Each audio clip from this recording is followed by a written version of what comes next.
that we've seen this. What do you make of the Nuggets getting this and making the most of the opportunity in Aaron Gordon's dunk? Aaron is just a winner, right? And you look at what he's become after being on the Nuggets.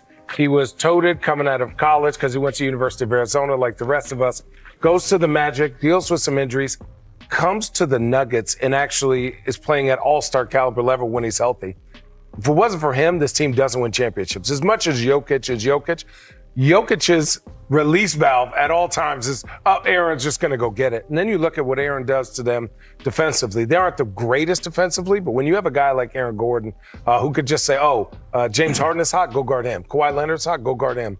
Norman Powell's hot, go guard him. It allows other people to take that pressure off him. So for me, this was either going to be a one or the other series, and it's turned into, I think, the most evenly matched series when it comes to people have won championships, when it comes to talent, when it comes to skill players, and it's just about mistakes and game planning and how your players are ready to be moved like chess pieces. Like I think Ty Lue's going to do something interesting today. I mean, yeah, 2 MVPs and 2 Finals MVPs, or I guess 3 MVPs when you count Russell Westbrook as well.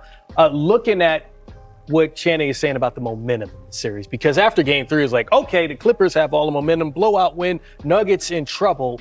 Do the Clippers still have that momentum, or is it now Denver's momentum? I think it's evenly matched. It's going to swing back and forth, so it's hard to say who will have it. And if you say one team, the question should be how long will they have it? Because of all of the things you just said, what Denver can bring to the table. And then you flip it and say what the Clippers can bring to the table. And I want to say one thing about Aaron Gordon. Here's a guy who was the go-to guy, didn't work out, so to speak, humbled himself, got to an organization where he said, this is what I can be. You know what he is? The X factor for the team to have all of the success. And he's the very good X factor. In every game, you said, Murray, Jokic, okay, but the X factor, and does your team have someone to stop this third guy? And he's bought into it, which is why they won a championship, and they will still make a run and make this a series. Yeah, like you said, probably the most...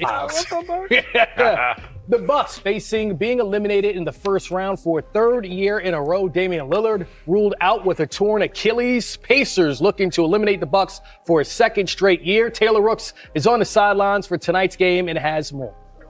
We obviously want to do that. That's right. Hello to you all in Atlanta. You know, I want to first give a Damian Lillard update. I just spoke to Doc Rivers, who said that Damian Lillard is doing much better today than he was yesterday. Said this morning, all he was saying was, I am not going out this way. I will be back and I will be great. Doc said he can feel him building himself back up, and the team wants to go out and get the win for him tonight. Now, on the court, when it comes to getting that win in his absence, Doc Rivers said, number one, we cannot give up points.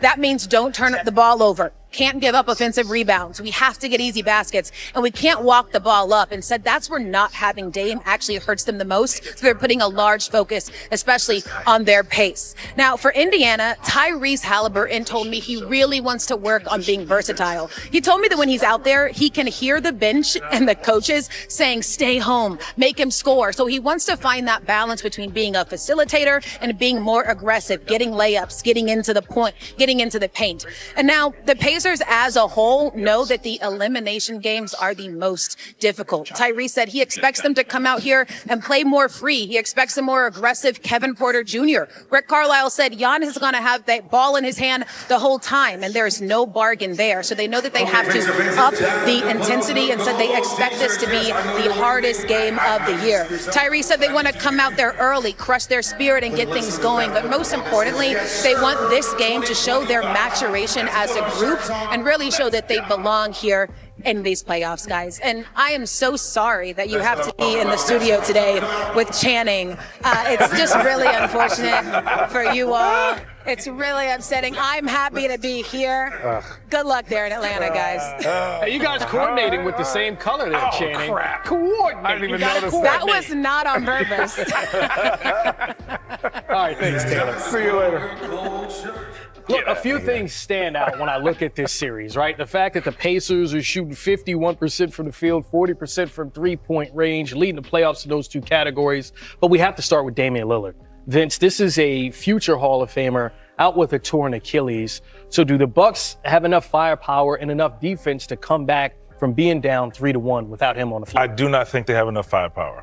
But I do expect them to come out firing everything they have in the clip in the arsenal, in the back shed, whatever they can to get this win. Like they said, they want to get it done for Dame. Dame did everything he could to get back on the floor to help his team get back into the fight and get a win and possibly win the series. So you hate to see it. You hate to see something like this happen to a guy like Dame, who is a great guy, liked by a lot of people. So Kyle Kuzma is one guy that's going to have to step up in his absence. He's not going to be Damian Lillard, but they need the best version of Kyle Kuzma that they can find to possibly get a win. Yeah, 95% of the time in NBA history, the team that goes up 3-1, they go on to win the playoff series. But hold on, Shannon, you're part of that 5%. We're calling you a 5%er, my friend. So what's the key to coming back from being down 3-1 for these Milwaukee Who's a Bucks? 5%er?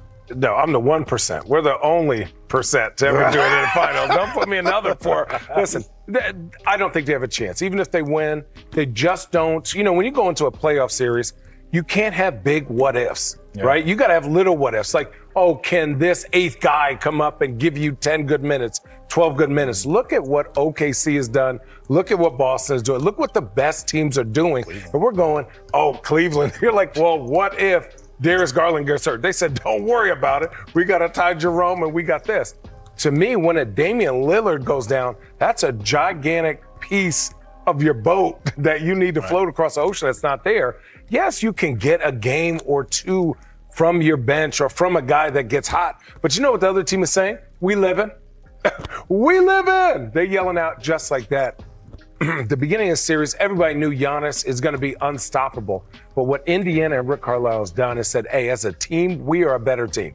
Indiana truly, wholeheartedly believes that, and they know it, and they've done that over every year that they played Milwaukee over these last few years. So Giannis is going to get his, but Indiana is just such a good team. That ball is just popping and moving. They're moving bodies, and they're playing unselfish. And think, Tyrese Halliburton not even a good game yet. No. So you're losing, and you're like, well, maybe you need to let everyone else stop everyone else and let him score. So, Vince, there's something that Channing just said about Tyrese Halliburton. We look at the Pacers. They were in the Eastern Conference Finals last year. They won 50 games this season.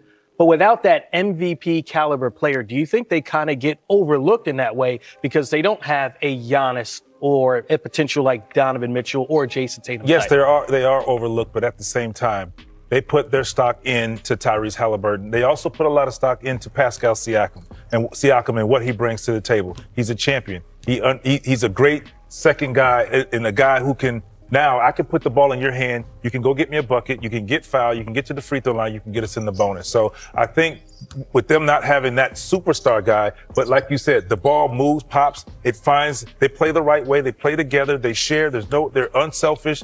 They can survive like that, and their defense travels. So they have a legitimate chance. I mean, obviously, they're going to run into some big dogs pretty soon. But right now, this is a team that you don't want to see. This is a first round matchup that you don't want to see. If you any of these teams, you don't want to see a Pacers team like this who plays like this in the first round. So they have a legitimate shot.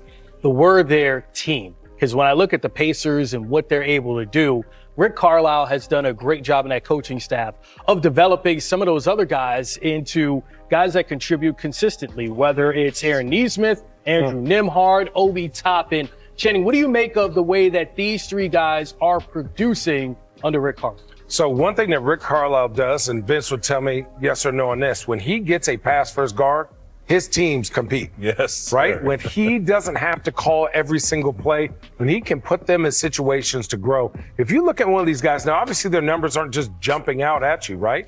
But you're looking at all these guys have the opportunity to get a 24, to get a 30, right? You look at Obi Toppin's three-point shooting this year. That's been developed. You look at his confidence.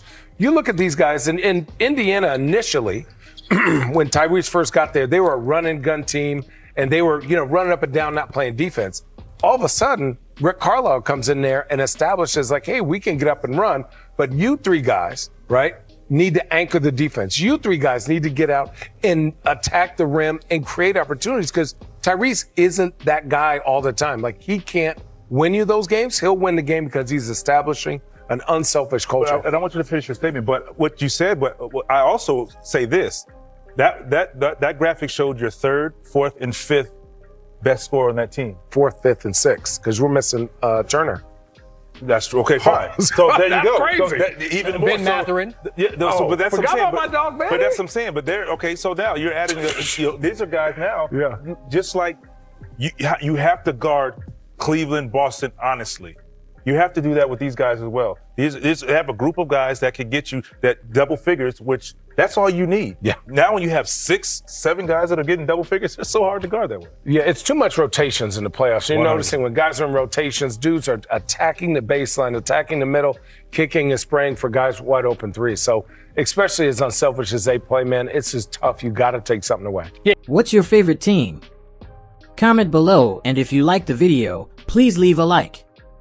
This really helps the channel grow and brings you even more content. Oh, and if you're not subscribed yet, what are you waiting for? Click the subscribe button and activate the bell to receive all notifications. With each game, we notice that the NBA is getting more competitive every day, and all the teams are looking for reinforcements to win the championship. And only here can you follow your favorite team daily with incredible content from different sources. Here on the channel, there are new videos every day with analysis, curiosities, and the best moments in basketball. That's it for today, folks. Thanks for following along. The NBA doesn't stop, and neither do we. Until the next video. NBA, the passion that connects us.